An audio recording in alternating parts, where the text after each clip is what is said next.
right, if you have ever had a headache or migraine before, you know when it is here. June is Headache and Migraine Awareness Month, and here to talk about what you can do to get rid of that pesky head pain is Dr. Samia Hussein Wilson with the Boca Regional Hospital. Thank you so much for being here, doctor. We're going to start out. It might be a common question, but we want you to explain it. What exactly is a headache? So a headache is actually a constant pain in and around the head and the face. Headaches vary greatly in their location and intensity and even how often that pain occurs. But it's important to know the complexity of headaches.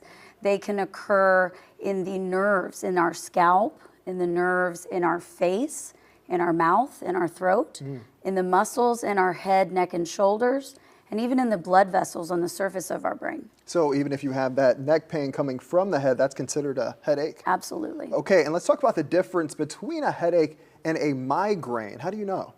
So a migraine is a type of headache, but a migraine is distinct because a migraine actually has associated symptoms. Those associated symptoms can be light sensitivity, sound sensitivity, nausea, vomiting, blurry vision, and double vision. In addition, migraines have phases. Now, not everybody has to go through every phase, but you can. Those phases typically include the premonition phase, which is the phase that can add hours to days of a feeling that a headache is coming on. Then next comes the aura phase. That's when you may feel numbness, tingling, changes in speech, muscular weakness, some sort of, again, premonition that the headache's coming on. Next comes the headache phase, when you're actually experiencing the pain, this kind of throbbing pain on one side or both sides of your head. And finally comes the resolution phase, when the pain is lessening. Now, some patients can snap right out of a headache. Others can sort of linger and have some irritability, trouble concentrating, or fatigue. And that brings me to my next question, because I think a lot of times, especially when you work an early morning shift, right, you miss maybe a coffee and your head starts hurting from that. You get it and you're snapped out of it, or you maybe need some more sleep. So when should you know it's serious and you should go to the hospital? So there are symptoms that absolutely should trigger you to potentially call your healthcare provider, which may prompt you to be sent to the hospital. That would include a stiff neck, fever, nausea, vomiting, double vision, muscular weakness, seizures, and a change in your consciousness.